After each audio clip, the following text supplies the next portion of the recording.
আরে ভাই আস্তে আস্তে চলে আই। স্যার আজকে থেকে আমার সঙ্গে আমার ভাই স্কুলে পড়বি। আরে ও তো স্কুলে আসতেই পারবে না স্যার, আমি ওকে নিয়ে আসবো। ঠিক আছে, নিয়ে বসে পড়ো। যাজ্ঞা বলো তো এর অ্যান্সার কি হবে?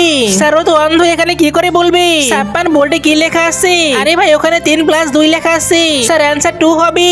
আরে বাহ যাজ্ঞা, তুমি অনেক ব্রিলিয়েন্ট। আর বলতো তুই তো বাপ মায়ের টাকা নষ্ট করতেছিস, কিছুই পড়াশোনা পারিস না।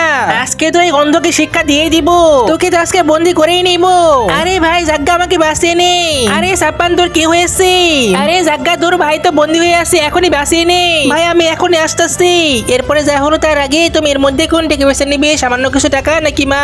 আমার মতো টাকা থেকে মাকে বেছে নিলে ভিডিওতে লাইক দিয়ে চ্যানেলটাকে সাবস্ক্রাইব করে দাও, আর লিখতে পারলে কমেন্টে আই লাভ মা লিখে দাও। আরে ভাই 56 তুই কোথায়? ওরে বাপরে, আমি তো পড়ে গেলাম। অন্ধ বাচ্চা পড়ে গিয়েছে। আরে বাদরি প্লিজ ভাই আমার ভাইকে ছেড়ে দি। আমাকে মারলে মার ভাই, কিন্তু ভাইকে ছেড়ে দি। সরি যাজ্ঞা, আমার তো ভুল হয়ে গেছে। বন্ধুরা পার্ট 2 দেখার জন্য কমেন্টে পার্ট 2 লিখে দাও।